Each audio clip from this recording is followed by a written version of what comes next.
Lo que me pasó en el desierto esa noche me quitó algo que nunca recuperé, la capacidad de sentir el toque de otro ser humano sin revivir el infierno. Me llamo Gabriela. Desees, tengo 37 años y llevo 13 años viviendo en Estados Unidos.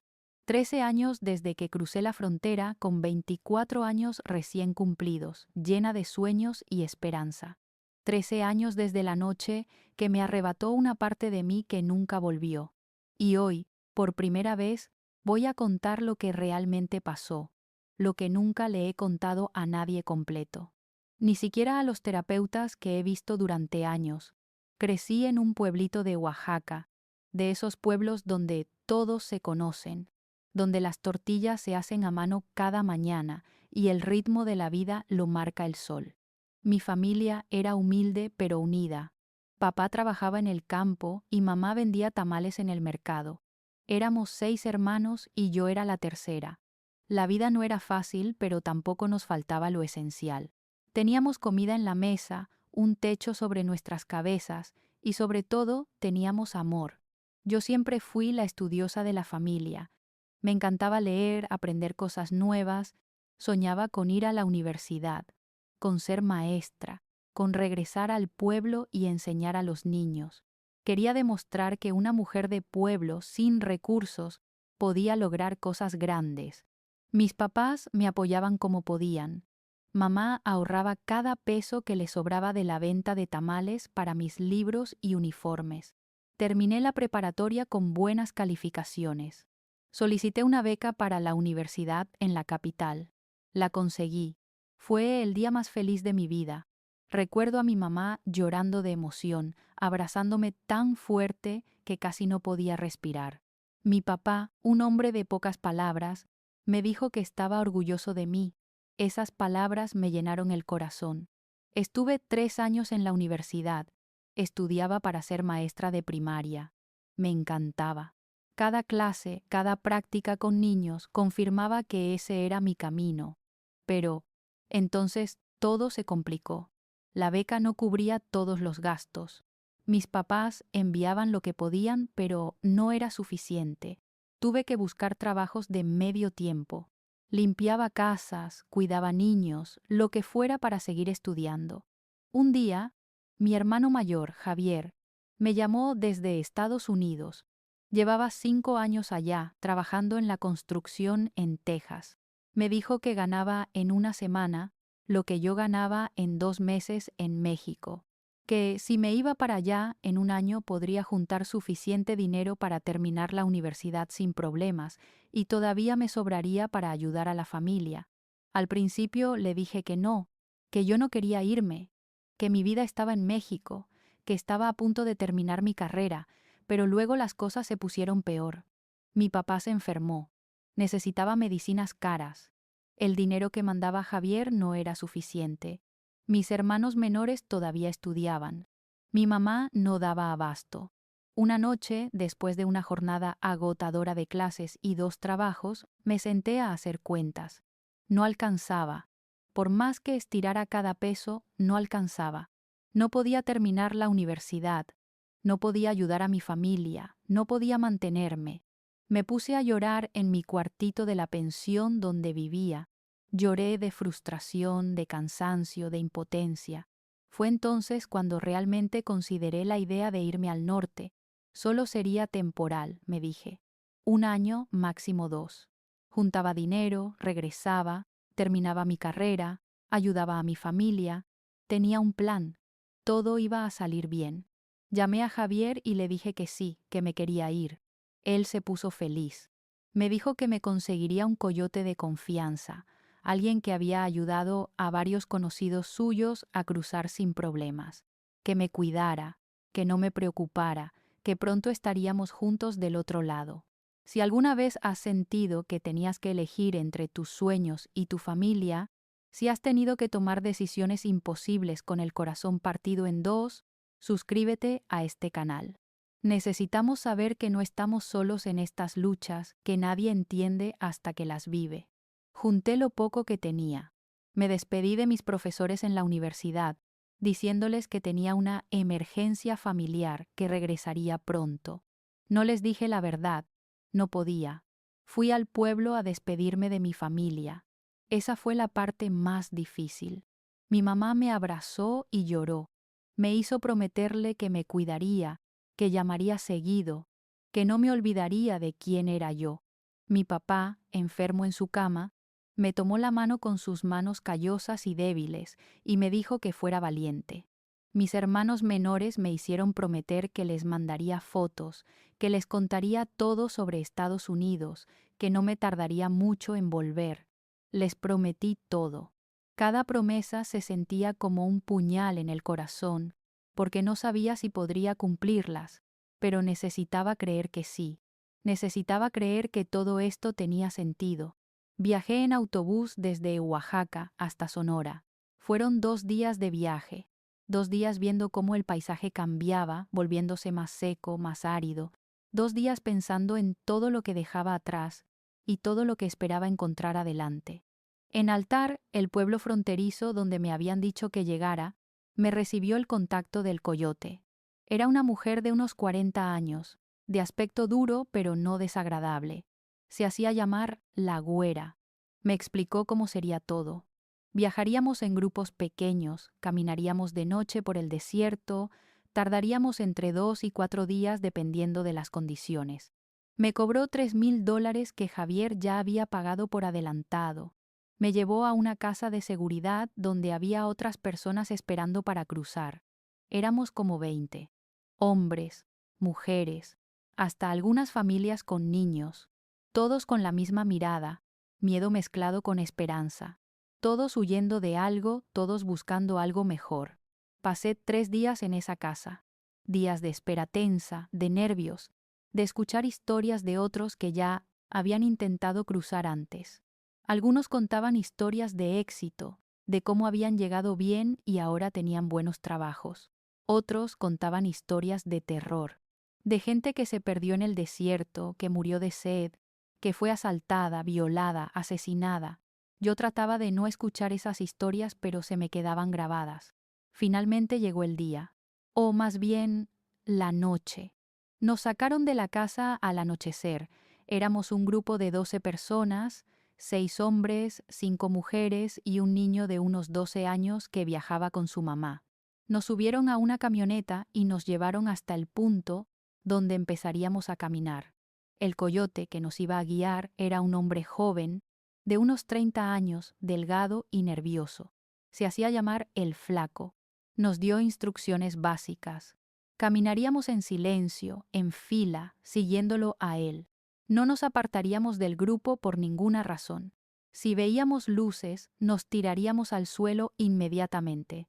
Si alguien se cansaba demasiado, avisara, pero no se detendría el grupo completo. Nos dieron una mochila pequeña a cada uno. Dentro había 2 botellas de agua y algunas barras de granola. Eso era todo lo que llevaríamos. El Flaco dijo que era suficiente, que en 2 días máximo estaríamos del otro lado. Yo me sentí tranquila con eso. 2 días. Podía aguantar 2 días. Empezamos a caminar cuando ya estaba completamente oscuro. El desierto de noche es algo que no puedes imaginar hasta que lo vives. La oscuridad es absoluta, solo rota por las estrellas que brillan con una intensidad que nunca había visto. El silencio es profundo, solo interrumpido por nuestros pasos sobre la tierra seca y piedras. El frío es sorprendente. Después del calor del día, la noche en el desierto te hiela los huesos. Caminamos durante horas. Mis pies empezaron a doler casi inmediatamente. Los tenis que llevaba no eran apropiados para esto, pero eran los únicos que tenía. Podía sentir ampollas formándose, pero no dije nada. No quería ser la débil del grupo. No quería que me dejaran atrás. Después de lo que me pareció una eternidad, el Flaco nos hizo señas de detenernos. Era tiempo de descansar. Nos sentamos en el suelo, bebimos un poco de agua, comimos una barra. Nadie hablaba mucho. Todos estábamos concentrados en conservar energía. Una de las mujeres del grupo, una señora mayor de Michoacán, empezó a quejarse de que no podía más. que le dolían las piernas, que necesitaba descansar más tiempo. El flaco se puso impaciente. Le dijo que si no podía seguir el ritmo, tendría que quedarse, que él no podía arriesgar a todo el grupo por una persona. La señora se calló. Siguió adelante, aunque se le notaba el sufrimiento en la cara. Yo la ayudé a levantarse, le sonreí tratando de darle ánimos. Ella me lo agradeció con los ojos. Seguimos caminando. La segunda noche fue peor que la primera. El cansancio se acumulaba. El agua se estaba acabando. El flaco nos racionó el agua, diciendo que teníamos que hacerla durar, que estábamos tardando más de lo esperado porque había más vigilancia de la migra y teníamos que tomar rutas más largas. Empecé a tener miedo, miedo real, no el nerviosismo de antes, sino pánico verdadero. ¿Qué pasaría si no llegábamos? ¿Qué pasaría si nos perdíamos? Si se nos acababa el agua. Veía mi futuro, todos mis planes, todas mis esperanzas, desapareciendo en la inmensidad del desierto. La tercera noche fue cuando todo cambió. Habíamos estado caminando durante horas cuando el flaco de repente se detuvo. Nos hizo señas de tirarnos al suelo. A lo lejos se veían luces, camionetas, la patrulla fronteriza. Nos quedamos tirados en el suelo, sin movernos, apenas respirando. Las luces se acercaban. Para Antos, podía escuchar las camionetas, el sonido de los motores, voces hablando en inglés por radios. Mi corazón latía tan fuerte que pensé que me iban a escuchar. Las camionetas pasaron cerca, demasiado cerca, pero no nos vieron. Después de lo que pareció una eternidad, se alejaron. El flaco esperó un rato más antes de darnos la señal de levantarnos. Cuando lo hicimos, nos dijo que teníamos que separarnos, que era demasiado peligroso seguir en un grupo tan grande, que nos dividiría en grupos más pequeños y cada grupo tomaría una ruta diferente. No me gustó eso. La seguridad estaba en los números, pero no tenía opción. El flaco dividió el grupo. Yo quedé con otras 3 personas. Una mujer joven como yo, de Guerrero, un hombre de mediana edad de Chiapas y un muchacho como de 20 años de Puebla. Nos asignó a otro guía, uno que no habíamos visto antes. Un hombre más grande, más viejo, con una mirada que no me gustó desde el principio. Se hacía llamar el Tigre. Nos dijo que lo siguiéramos, que él conocía una ruta más rápida, más segura. Empezamos a caminar con él. Nos llevó en una dirección diferente a la que habíamos estado yendo. Algo no se sentía bien, pero ¿qué podía hacer? Estaba en medio del desierto, sin idea de dónde estaba, completamente dependiente de este hombre. Después de un par de horas, el tigre nos dijo que descansáramos. Nos sentamos. Saqué mi última botella de agua. Estaba casi vacía. Le pregunté a el tigre cuánto faltaba. Me miró con una sonrisa que me heló la sangre y dijo que todavía faltaba bastante, que mejor conserváramos el agua. El hombre de Chiapas empezó a cuestionar la ruta. Decía que esto no era hacia donde deberíamos ir, que nos estábamos alejando de la frontera en lugar de acercarnos. El tigre se enojó. Le dijo que él era el que sabía, que si no confiaba en él podía irse solo a ver qué tan lejos llegaba. El hombre se calló, pero yo vi el miedo en sus ojos. El mismo miedo que estaba creciendo en mi estómago. Siguieron pasando las horas. El amanecer empezó a pintar el cielo de colores naranjas y rosados. Hermoso pero aterrador porque significaba que íbamos a caminar bajo el sol del desierto. El calor durante el día es brutal. Mata. El tigre nos hizo escondernos detrás de unas rocas. Dijo que descansaríamos durante el día y seguiríamos en la noche. Nos acomodamos en la sombra escasa que ofrecían las rocas. El calor empezó a subir rápidamente. En una hora ya estaba sudando, sintiendo que me cocinaba viva. Fue durante ese día cuando las cosas se pusieron realmente mal. El tigre empezó a actuar extraño. Nos vigilaba demasiado de cerca, especialmente a nosotras las mujeres. La chica de Guerrero y yo nos dimos cuenta. Nos miramos con miedo. El muchacho de Puebla se quedó dormido del cansancio. El hombre de Chiapas también. El tigre se acercó a donde estábamos la chica y yo. Nos dijo que necesitaba hablar con nosotras, que había un problema. Nos explicó que la ruta que estábamos tomando era más peligrosa de lo planeado, que había más vigilancia, que para asegurar que llegáramos bien necesitaba más dinero, $1000 más de cada uno. Le dijimos que no teníamos más dinero, que ya habíamos pagado todo.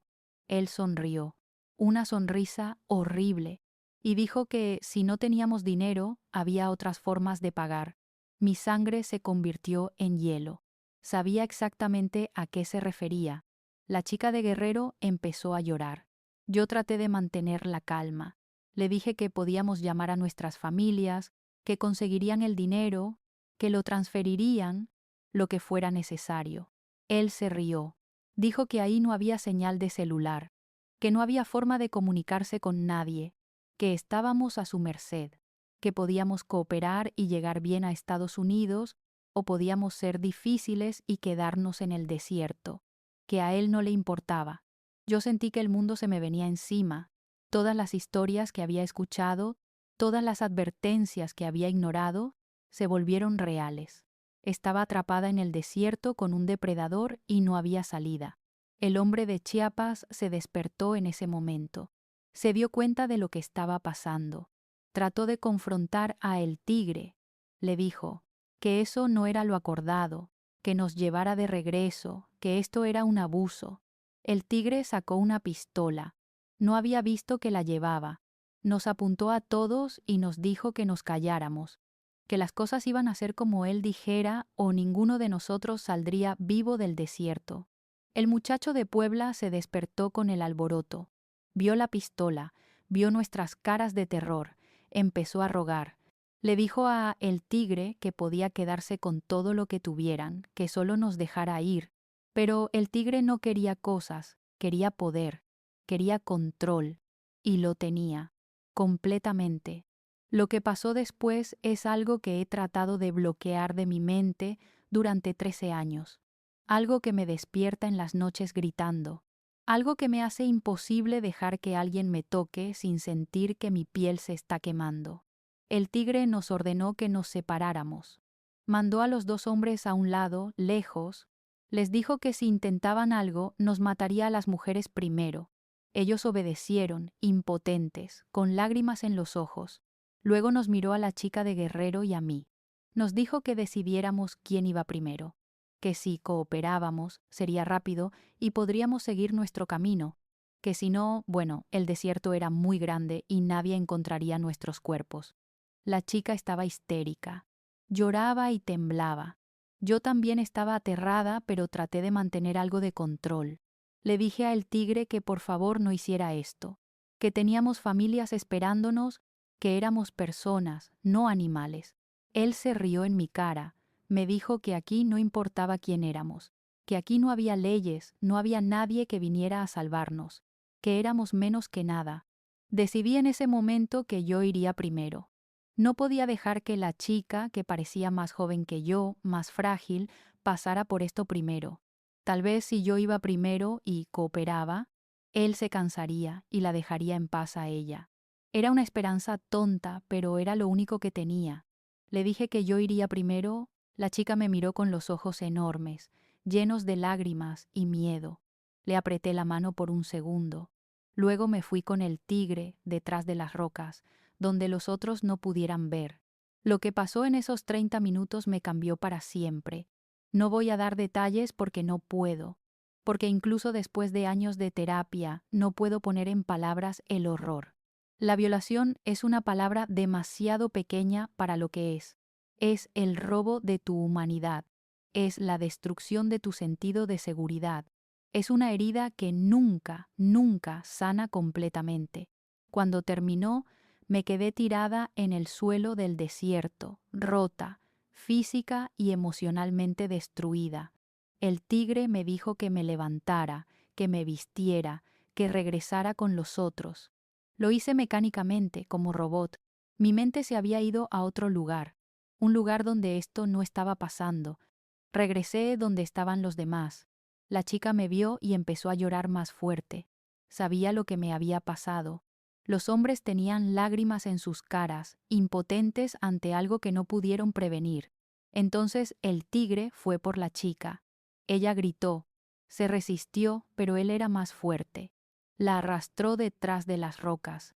Escuché sus gritos, sus súplicas, y no pude hacer nada, absolutamente nada. El muchacho de Puebla trató de levantarse, de ir a ayudarla. El hombre de Chiapas lo detuvo. Le dijo que si íbamos, el tigre nos mataría a todos, que teníamos que esperar, que sobrevivir, que después buscaríamos justicia, pero no hay justicia en el desierto, solo hay supervivencia. Cuando el tigre regresó con la chica, ella estaba peor que yo. Apenas podía caminar. Tenía sangre en su ropa. Sus ojos estaban vacíos, como si su alma hubiera abandonado su cuerpo.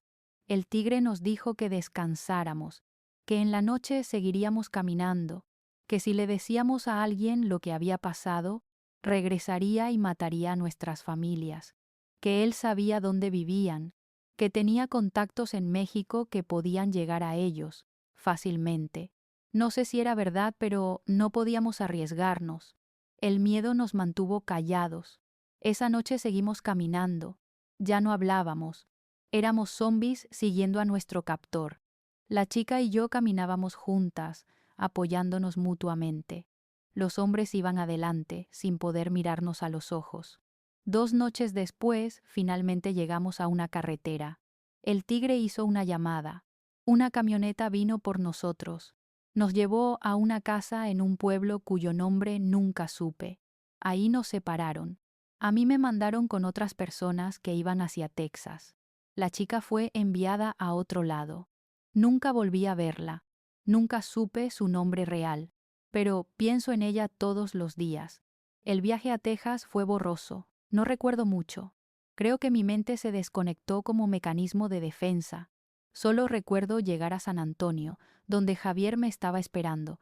Cuando me vio, supo inmediatamente que algo malo había pasado. Le dije que el viaje había sido duro, pero nada más. No podía contarle. No podía decirle las palabras. Además, el tigre había amenazado a mi familia. No podía arriesgarlos. Javier me llevó a su apartamento. Me dio ropa limpia, comida, un lugar donde dormir. Me abrazó y me dijo que ya estaba a salvo, que todo iba a estar bien, pero yo no podía sentir el abrazo. Cuando me tocó, mi cuerpo se puso rígido, cada célula de mi ser gritaba que me alejara. Fue la primera vez que me di cuenta de que algo en mí se había roto de una forma que tal vez nunca se arreglaría. Los primeros meses en Texas fueron los más oscuros de mi vida. Javier me consiguió un trabajo limpiando casas. Yo iba, hacía mi trabajo, regresaba, no hablaba con nadie más de lo necesario, no salía excepto para trabajar. Me encerraba en mi cuarto del apartamento que compartía con Javier y otros 2 paisanos. De noche tenía pesadillas. Soñaba con el desierto, con el tigre, con la chica de Guerrero. Despertaba gritando, sudando, con el corazón latiéndome como si fuera a salirse de mi pecho. Javier estaba preocupado, pero yo le decía que solo era estrés del viaje, que se me pasaría, pero no se pasaba. Cada día era una batalla. Levantarme de la cama requería toda mi fuerza de voluntad.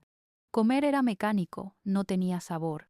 Vivir se sentía como simplemente existir, respirar sin estar realmente viva. Pasaron 6 meses así, 6 meses de sobrevivir, no vivir. Hasta que un día una de las señoras para quien limpiaba notó algo. Era una mujer mayor, mexicana también, que llevaba muchos años en Estados Unidos. Me preguntó si estaba bien, si me había pasado algo. Yo le dije que no, que todo estaba bien, pero ella me miró a los ojos y me dijo que podía ver mi dolor, que ella también había cruzado la frontera hace años, que sabía lo que a veces pasaba en el camino, que si necesitaba hablar, ella me escucharía sin juzgar. Algo en su mirada, en su voz, quebró la pared que había construido alrededor de mi dolor. Me puse a llorar. Lloré como no había llorado desde esa noche en el desierto, y entre lágrimas le conté. Le conté todo, cada detalle horrible que había estado guardando dentro. Ella me abrazó mientras yo lloraba. No dijo que todo iba a estar bien. No minimizó mi dolor. Solo me sostuvo y me dejó llorar. Cuando finalmente me calmé, me dijo que necesitaba buscar ayuda profesional, que lo que me había pasado era trauma severo, que no iba a desaparecer solo, que necesitaba terapia. Me dio información de una clínica comunitaria que ofrecía servicios de salud mental para inmigrantes sin papeles. Me dijo que fuera, que pidiera ayuda, que no tenía que cargar esto sola. Si has vivido algo que te cambió para siempre, algo que te robó pedazos de ti misma que sientes que nunca recuperarás, suscríbete, porque necesitamos compartir estas historias. Necesitamos romper el silencio que nos mantiene prisioneras de nuestro dolor. Tardé 2 semanas en juntar el valor para ir a esa clínica. 2 semanas de debatir conmigo misma, de sentir miedo y vergüenza, de pensar que tal vez era más fácil seguir como estaba, pero algo dentro de mí, una chispa pequeña de la Gabriela que había sido antes, me empujó a ir. La terapeuta que me asignaron se llamaba Doctora Martínez. Era una mujer de unos 50 años, con ojos amables y una voz suave. Me hizo sentir segura desde la primera sesión. No me presionó a contar mi historia inmediatamente. Dejó que yo fuera a mi propio ritmo. Me tomó meses poder hablar de lo que pasó en el desierto. Meses de sesiones donde solo lloraba, donde no podía articular palabras, donde el trauma me cerraba la garganta. Pero la doctora Martínez tenía paciencia. Nunca se rindió conmigo. Lentamente, con su ayuda, empecé a entender lo que me había pasado, que no era mi culpa, que fui víctima de un depredador que se aprovechó de mi vulnerabilidad, que mi cuerpo había reaccionado de la única forma que sabía para protegerme, cerrándose al contacto humano para prevenir más dolor. Me diagnosticó con trastorno de estrés postraumático severo, PTSD. Me explicó que mi cerebro había quedado atrapado en modo de supervivencia, que cada vez que alguien me tocaba, mi cerebro interpretaba ese toque como una amenaza y activaba todas las alarmas.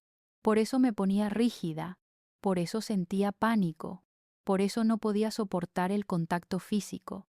Empezamos terapia especializada, EMDR, terapia cognitivo-conductual, técnicas de relajación. Era trabajo duro, doloroso. Había días que salía de las sesiones sintiendo que me habían puesto a revivir el trauma otra vez y ¿para qué? Pero poco a poco, muy poco a poco, empecé a ver progreso. Pequeñas victorias, como poder estar en un cuarto con otras personas sin sentir pánico, como poder ir al supermercado sin tener que revisar cada rincón para asegurarme de que estaba a salvo, como poder dormir unas horas seguidas sin pesadillas. El contacto físico seguía siendo imposible. Cada vez que alguien intentaba tocarme, aunque fuera un roce accidental, mi cuerpo reaccionaba violentamente. Me ponía rígida, me alejaba, a veces hasta hiperventilaba.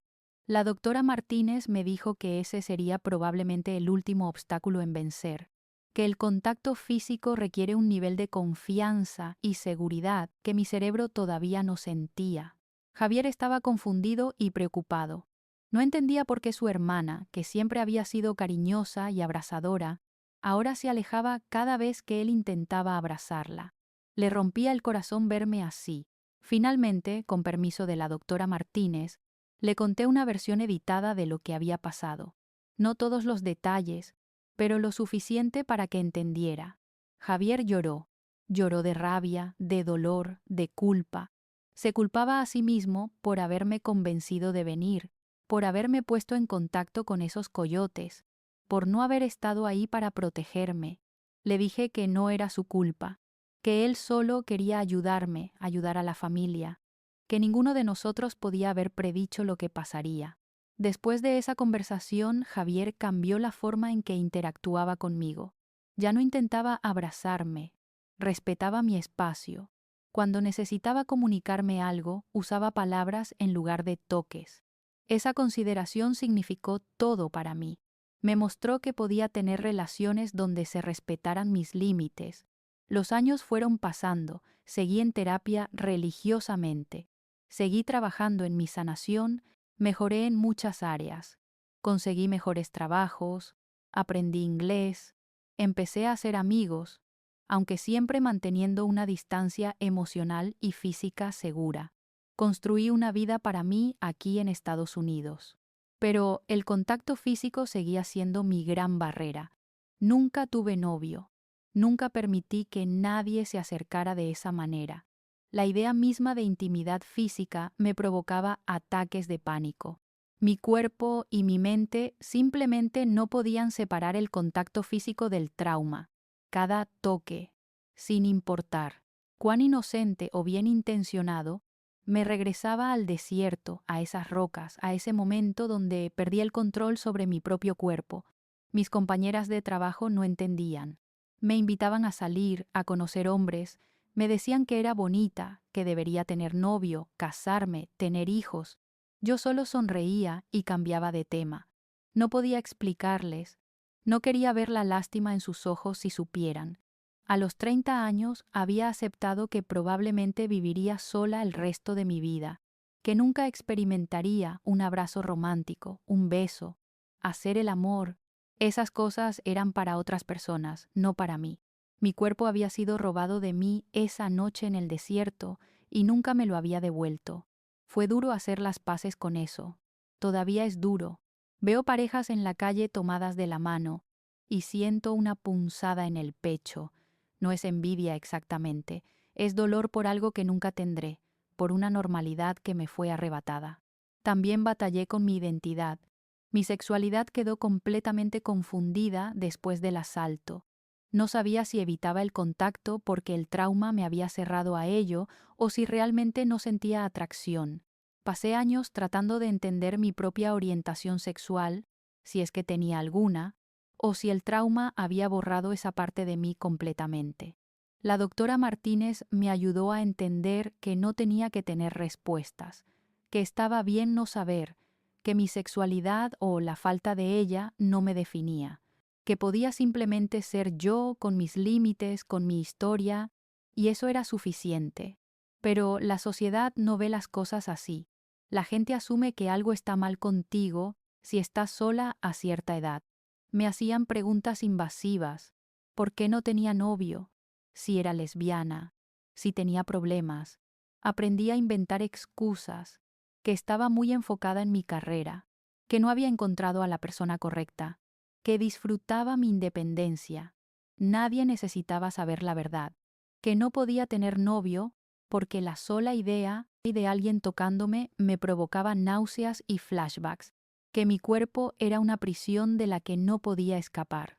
A los 32 años algo cambió. Conocí a una mujer en un grupo de apoyo para sobrevivientes de violencia sexual al que había empezado a asistir. Se llamaba Patricia. Ella también era mexicana, también había sido agredida durante su cruce. Nos hicimos amigas rápidamente. Había algo liberador en hablar con alguien que realmente entendía. Patricia me contó que ella había logrado, después de años de terapia, tener una relación, que su novio era increíblemente paciente y comprensivo, que habían tardado 2 años antes de poder tener intimidad física completa, yendo a su ritmo, con mucha comunicación y respeto, que era posible. Sus palabras me dieron algo que había perdido hacía mucho: esperanza. Tal vez no estaba completamente rota, tal vez con la persona correcta, con el tiempo correcto, podría sanar lo suficiente para experimentar contacto físico sin trauma. Decidí probar. Empecé a usar aplicaciones de citas. Fui muy honesta en mi perfil. Dije que era sobreviviente de trauma, que iba muy lento en relaciones, que necesitaba mucho espacio y paciencia. Pensé que nadie respondería, pero algunos lo hicieron. Salí con algunos hombres, tipos buenos que decían que entendían, que estaban dispuestos a ir a mi ritmo. Pero cuando llegaba el momento, cuando intentaban tomar mi mano o acercarse para un beso, mi cuerpo reaccionaba. Se ponía rígido, empezaba a temblar, mi respiración se aceleraba. Y veía la confusión en sus rostros, a veces la frustración, a veces la lástima. Ninguna de esas relaciones prosperó. Después de varios intentos fallidos, me di por vencida otra vez. Era demasiado doloroso, demasiado difícil, no solo para mí, sino para las otras personas también. No era justo para ellos tampoco. Estar con alguien que no podía ofrecerles cercanía física. Volví a mi vida solitaria, pero esta vez con más aceptación. No estaba rota, solo era diferente. Mi camino era diferente, y estaba bien. Seguí trabajando. Me había superado profesionalmente. Ya no limpiaba casas. Ahora trabajaba como gerente en una compañía de limpieza comercial. Ganaba bien. Tenía mi propio apartamento. Había logrado muchas cosas a pesar de todo. Mandaba dinero a mi familia regularmente. Mi papá se había recuperado de su enfermedad. Mis hermanos menores habían terminado la escuela. Javier se había casado y tenido hijos. La vida seguía, aunque yo me había quedado congelada en muchas formas en esa noche del desierto. Nunca reporté lo que me pasó. La amenaza de el tigre sobre mi familia siempre estuvo presente. Además, ¿a quién se lo reportaría? A la policía mexicana desde Estados Unidos, a las autoridades americanas que podrían deportarme por admitir que había cruzado ilegalmente. No había justicia disponible para alguien como yo. Esa impunidad es parte de lo que hace el cruce tan peligroso. Los coyotes saben que tienen poder absoluto sobre las personas que transportan. Saben que sus víctimas no pueden reportarlo sin arriesgarse a sí mismas y a sus familias. Es un sistema diseñado para el abuso. Me he preguntado muchas veces cuántas otras mujeres pasaron por lo que yo pasé. ¿Cuántas fueron violadas por el tigre o por coyotes como él? ¿Cuántas cargan con ese trauma en silencio, sin poder buscar justicia, sin poder hablar? Las estadísticas dicen que hasta el 80% de las mujeres que cruzan la frontera son agredidas sexualmente durante el viaje. 80%. Ese número es aterrador. Eso significa que lo que me pasó a mí no fue una excepción, fue casi la regla, y nadie habla de ello. Es el secreto sucio de la inmigración, el precio que las mujeres pagan, con sus cuerpos, por buscar una vida mejor, un precio que nunca debería ser requerido, pero que es cobrado una y otra vez. He pensado en hacerme pública, en contar mi historia con mi nombre, real, mi cara, en ser una voz para todas las que no pueden hablar, pero el miedo me detiene, el miedo a las repercusiones, el miedo a ser juzgada, el miedo a que mi familia en México descubra lo que pasó y se sientan culpables, el miedo a ser reducida a solo mi trauma, a ser vista solo como víctima y no como la persona completa que soy. Así que cuento mi historia aquí, con cierto anonimato, esperando que llegue a quien necesite escucharla, esperando que haga alguna diferencia. A los 35 años, después de más de una década de terapia, logré algo que pensé que nunca sería posible. Logré abrazar a mi mamá cuando vino a visitarme a Estados Unidos. Fue breve. Mi cuerpo todavía se tensó, pero lo hice, y no tuve un ataque de pánico. Lloré después, de alivio y alegría. Era un paso pequeño pero enorme para mí. La doctora Martínez me dijo que estaba orgullosa de mí, que había recorrido un camino increíblemente difícil, que mi progreso, aunque no se veía como el de otras personas, era real y válido, que sobrevivir era en sí mismo un acto de valentía. Sus palabras me ayudaron a ver mi historia de forma diferente, no como una historia de victimización, sino de supervivencia. Sí, algo horrible me había pasado, algo que me cambió para siempre, pero también había sobrevivido, había construido una vida, había buscado ayuda, había trabajado en mi sanación incansablemente. Eso también era parte de mi historia. Ahora, a los 37 años, sigo en mi camino de sanación. Sigo sin poder tener contacto físico íntimo con otras personas.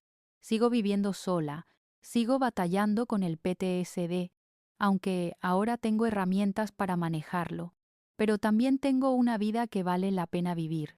Tengo un trabajo que me gusta. Tengo amigos que respetan mis límites. Tengo una relación cercana, aunque físicamente distante, con mi familia.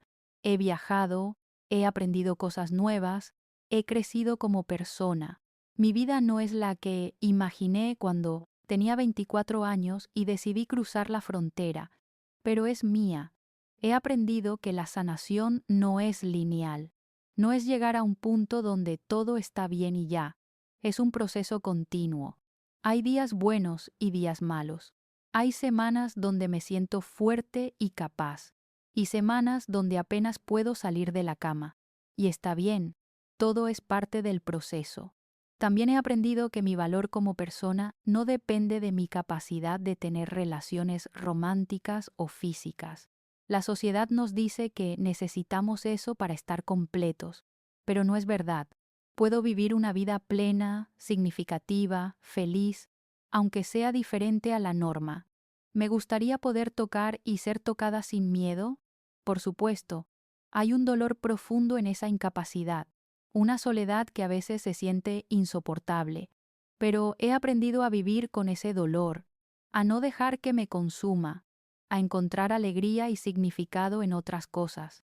Si has llegado hasta aquí en mi historia, si has escuchado cada palabra de este relato doloroso, te pido que te suscribas, no solo por mí, sino por todas las mujeres que han vivido esto y no pueden contarlo. Porque entre más hablemos de estas realidades, más difícil será para los depredadores operar en la oscuridad. Mi historia es dura, lo sé. No es el tipo de historia que te hace sentir bien. No tiene un final feliz tradicional donde todo se resuelve y la protagonista vive feliz para siempre. Pero es real. Y esa realidad necesita ser contada. Necesitamos hablar sobre lo que realmente significa cruzar la frontera para muchas mujeres. No es solo un viaje difícil, es arriesgar todo, incluyendo tu cuerpo, tu salud mental, tu sentido de seguridad. Es pagar precios que nunca deberían ser cobrados. Necesitamos hablar sobre el trauma que muchas inmigrantes cargan en silencio, sobre cómo ese trauma afecta cada aspecto de nuestras vidas, sobre cómo la falta de acceso a servicios de salud mental para indocumentados hace que muchas sufran sin ayuda. Necesitamos hablar sobre la impunidad con la que operan los coyotes y traficantes, sobre cómo el sistema actual los protege mientras deja a sus víctimas sin recursos, sobre cómo necesitamos reformas que protejan a los migrantes vulnerables. También necesitamos hablar sobre la sanación, sobre cómo es posible aunque sea difícil y lenta, sobre cómo buscar ayuda no es debilidad sino fortaleza, sobre cómo sobrevivir un trauma no te define, aunque te cambie. Pienso mucho en la chica de Guerrero. Me pregunto si sobrevivió, si logró llegar a donde iba, si buscó ayuda, si encontró forma de sanar. Rezo por ella regularmente, aunque no sé su nombre. Espero que esté bien, donde quiera que esté. También pienso en todas las otras mujeres que están cruzando el desierto ahora mismo, las que están en manos de coyotes que pueden o no ser confiables, las que están arriesgando todo por una oportunidad de algo mejor. Les mando toda mi energía, todas mis oraciones, y les diría esto si pudiera: no eres culpable de lo que te pase. No importa lo que alguien te diga, lo que te hagan sentir. Si eres agredida, no es tu culpa. Eres víctima de un sistema roto y de depredadores que se aprovechan de personas vulnerables. También les diría: busca ayuda, tan pronto como puedas. No cargues con el trauma sola. Hay recursos, aunque sean limitados. Hay personas que entienden y que quieren ayudar. La sanación es posible, aunque el camino sea largo. Y les diría: tu vida tiene valor. No importa lo que hayas vivido, lo que te hayan hecho, sigues siendo una persona completa, valiosa, merecedora de amor y respeto. No dejes que nadie te diga lo contrario. Han pasado 13 años desde esa noche en el desierto. 13 años de cargar con algo que cambió fundamentalmente quién soy. Hay días en que el peso es abrumador. Días en que me pregunto cómo hubiera sido mi vida si hubiera tomado decisiones diferentes, si me hubiera quedado en México, si hubiera esperado a conseguir una visa legal, si hubiera elegido otro coyote. Pero no puedo vivir en los ¿qué hubiera pasado si? Solo puedo vivir en el presente, con la realidad que tengo. Y en esa realidad soy una sobreviviente. No solo una víctima, aunque eso también soy, pero sobre todo soy alguien que siguió adelante cuando hubiera sido más fácil rendirse. Crucé la frontera a los 24 años, buscando una vida mejor. Pagué un precio que nunca debí haber pagado. Perdí algo que nunca recuperaré, mi capacidad de confiar mi cuerpo a otro ser humano. Pero también gané algo, una fuerza que no sabía que tenía, una comprensión de mi propia resiliencia, una empatía profunda por otras que han sufrido. No sé si algún día podré experimentar un abrazo sin tensión, un toque sin flashbacks, intimidad sin miedo. Sigo trabajando hacia eso en terapia. Sigo teniendo esperanza, aunque a veces es muy pequeña. Tal vez algún día, o tal vez no, y tendré que aprender a estar bien con eso también. Lo que sí sé es que mi historia importa, que contarla puede ayudar a alguien más a sentirse menos sola, a entender que no está rota, solo herida, que la sanación es posible aunque tome formas diferentes para cada persona.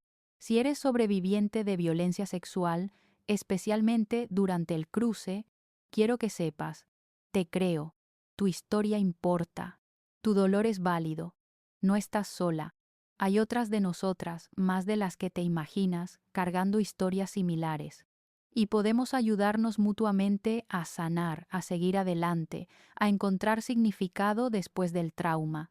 Si estás considerando cruzar la frontera, por favor, ten cuidado. Investiga a tus coyotes. Viaja con personas que conozcas si es posible. Mantén contacto con familia. Ten un plan si las cosas salen mal. Y entiende que el riesgo es real, que muchas de nosotras pagamos precios invisibles por el cruce. Si eres alguien que tiene papeles, que nació con la suerte de la ciudadanía, usa tu privilegio para ayudar. Apoya organizaciones que proveen servicios de salud mental para inmigrantes. Aboga por reformas migratorias que protejan a los vulnerables. Escucha nuestras historias sin juzgar. Tu empatía y apoyo importan más de lo que crees.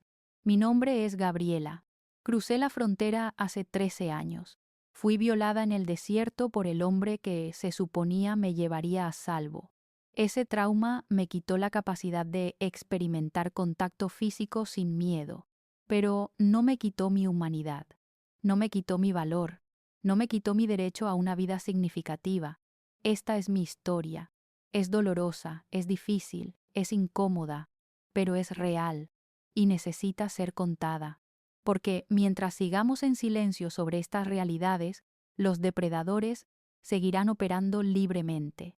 Las víctimas seguirán sufriendo solas, y el ciclo continuará. Rompo mi silencio hoy con la esperanza de que mi historia haga alguna diferencia, que proteja a alguien, que consuele a alguien, que inspire a alguien a buscar ayuda, que motive a alguien a abogar por cambio. El precio de la inmigración no debería ser nuestros cuerpos, no debería ser nuestra salud mental, no debería ser nuestra capacidad de confiar y amar. Pero para demasiadas de nosotras, ese es exactamente el precio que pagamos. Y seguimos aquí, sobreviviendo, sanando, construyendo vidas a pesar de todo, porque somos más fuertes de lo que nuestros agresores pensaron, más resilientes de lo que el trauma intentó hacernos, más valiosas de lo que un sistema roto nos dice que somos. Esta es mi verdad, dura, dolorosa, pero mía, y al compartirla, espero honrar a todas las mujeres que han vivido historias similares a las que sobrevivieron y a las que no, a las que encontraron voz y a las que siguen en silencio. A todas nosotras que cruzamos buscando algo mejor y pagamos precios que nunca debimos pagar. Gracias por escuchar. Gracias por quedarte hasta el final de esta historia difícil. Gracias por ver mi humanidad completa, no solo mi trauma. Y por favor, si conoces a alguien que necesite escuchar esto, compártelo. Porque sanar empieza cuando dejamos de estar solas con nuestro dolor.